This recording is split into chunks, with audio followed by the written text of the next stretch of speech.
बनारस की तंग गलियों में एक छोटा सा पुराना मकान था। उसी मकान में रहती थी राधा। देखने में साधारण, लेकिन आंखों में बड़े बड़े सपने लिए। बचपन में ही पिता का साया सिर से उठ गया था। माँ सीता देवी लोगों के घरों में झाड़ू पोछा करके जैसे तैसे घर चलाती थीं। राधा पढ़ाई में बहुत तेज थी। टीचर हमेशा कहती, ये लड़की एक दिन कुछ बड़ा जरूर करेगी। लेकिन सपने और हकीकत के बीच सबसे बड़ी दीवार थी गरीबी। 12वीं पास करने के बाद राधा आगे पढ़ना चाहती थी, पर फीस भरने के पैसे नहीं थे। माँ की हालत देखकर उसने पढ़ाई छोड़ दी और काम ढूंढने लगी। किस्मत उसे ले आई शहर के सबसे बड़े उद्योगपति विक्रम मेहता के आलीशान बंगले तक। विक्रम मेहता नाम सुनते ही लोग झुक जाते थे। सख्त स्वभाव, कड़ा अनुशासन और घमंड से भरी शख्सियत। उनके लिए इंसान की कीमत सिर्फ उसके स्टेटस और पैसे से तय होती थी। राधा को उनके घर में घरेलू सहायिका का काम मिल गया। सुबह सफाई, खाना बनाने में मदद, कपड़े संभालना, यही उसकी दुनिया बन गई। लेकिन राधा बाकी नौकरों जैसी नहीं थी। वह काम को पूरी जिम्मेदारी और ईमानदारी से करती थी। खाली समय में घर की पुरानी किताबें पढ़ लेती थी और अंग्रेजी अखबारों को समझने की कोशिश करती थी। एक दिन विक्रम के घर एक बड़ी बिजनेस मीटिंग रखी गई।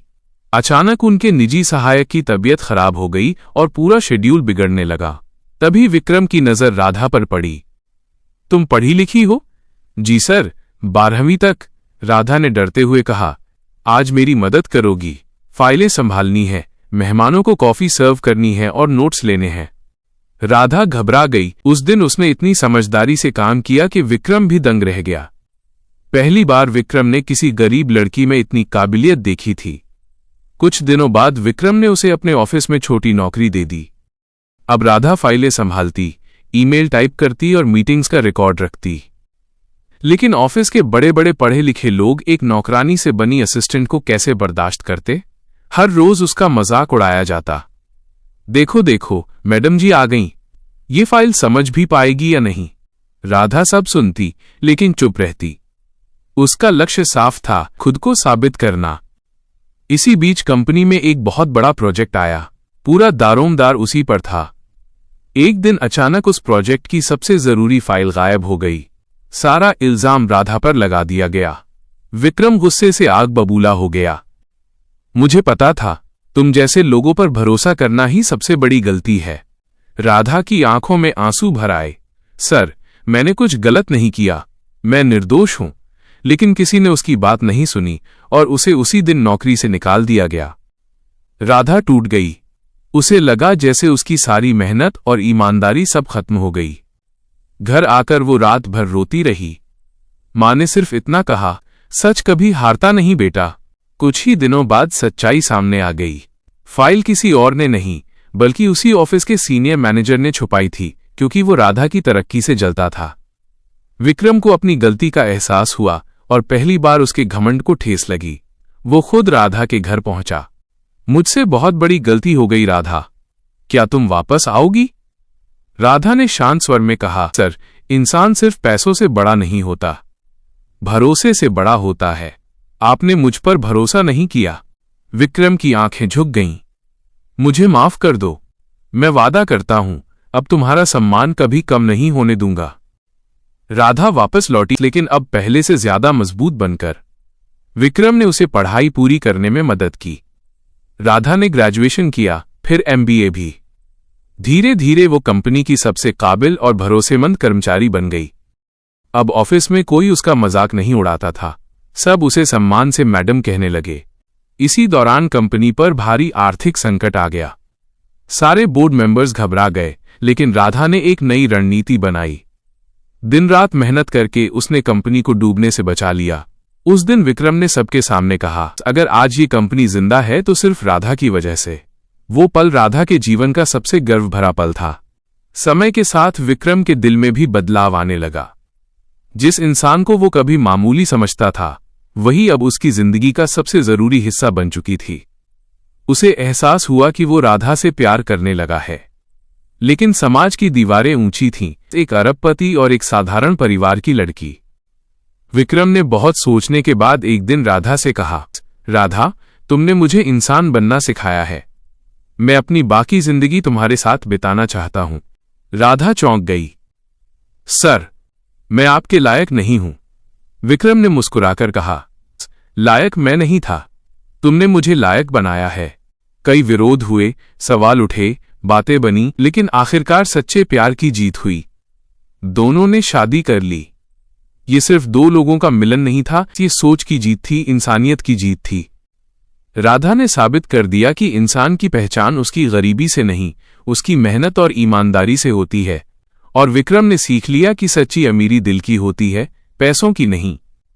आज राधा सिर्फ एक पत्नी या कर्मचारी नहीं थी, वो हजारों लड़कियों के लिए प्रेरणा बन चुकी थी। शादी के बाद राधा और विक्रम की जिंदगी एक नए मोड़ पर आ गई थी। बाहर से देखने वालों को लगता था कि सब कुछ बिल्कुल परफेक्ट है, जैसे एक अमीर उद्योगपति और उसकी काबिल पत्नी। लेकिन असली संघर्ष अब शुरू होने वाला था। विक्रम की मां श्रीमती कमला मेहता इस शादी से बिल्कुल खुश नहीं थीं। उनकी नजरों में राधा आज भी एक साधारण घर से आई लड़की ही थी। एक दिन नाश्ते की टेबल पर उन्होंने ताना मारते हुए कहा, बेटा, तुमने शादी तो कर ली, लेकिन समाज में हमारी इज्जत का क्या होगा? लोग क्या कहेंगे कि मेहता खानदान की बहू कभी नौकरानी थी? राधा ने ये बात सुनी लेकिन चुप रही। विक्रम से ये सब देखा नहीं गया। मां, राधा मेरी पत्नी है और सबसे काबिल इंसान भी। अब इस घर में उसका सम्मान होगा, चाहे कोई कुछ भी कहे। ये सुनकर कमला देवी चुप तो हो गईं, लेकिन उनके दिल में राधा के लिए कड़वाहट और बढ़ गई। दूसरी तरफ कंपनी में भी हालात बदलने लगे थे। कुछ पुराने मैनेजरों को ये बात हजम नहीं हो रही थी कि एक साधारण लड़की अब कंपनी की डायरेक्टर बन चुकी है। वे अंदर ही अंदर राधा के खिलाफ साजिशें रचने लगे। एक दिन कंपनी के एक बड़े प्रोजेक्ट में अचानक भारी घाटा दिखाया गया। कागजों में हेराफेरी कर सारी जिम्मेदारी राधा के सिर डाल दी गई। बोर्ड मीटिंग बुलाई गई।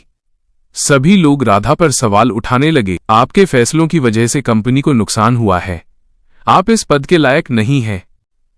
राधा शांत रही। उसने फाइलें खोली और पूरे सबूत सबके सामने रख दिए। कुछ ही देर में सच्चाई सामने आ गई कि ये नुकसान जानबूझकर किया गया था। साजिश करने वाले मैनेजर बेनकाब हो गए।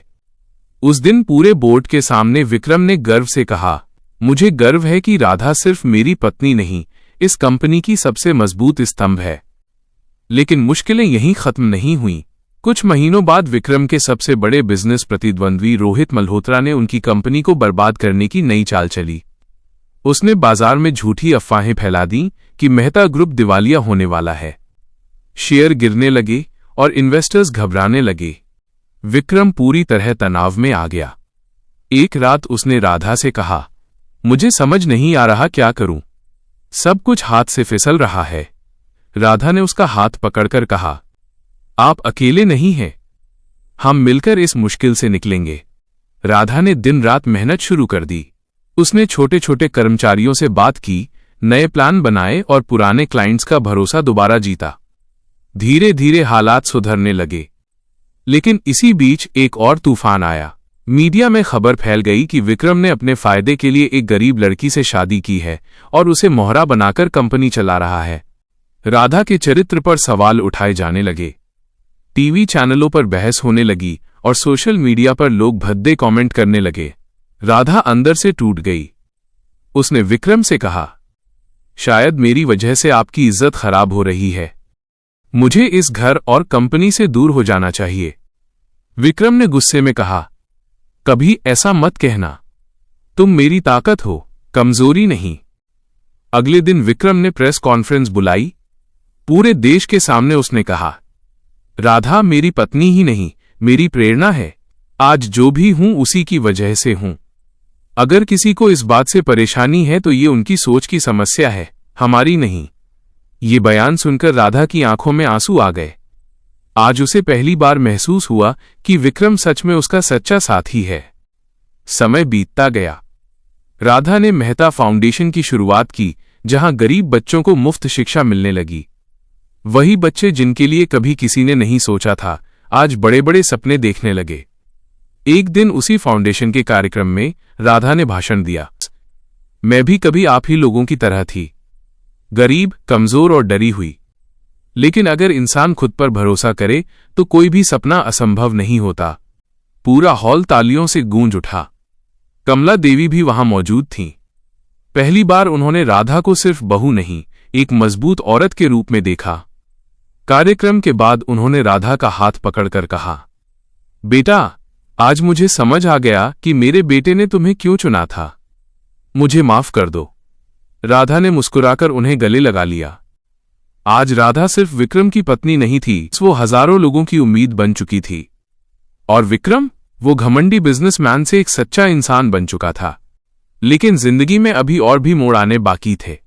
कुछ नई चुनौतियां, कुछ नए इम्तिहान, क्योंकि विश्वास की उड़ान अभी बाकी थी।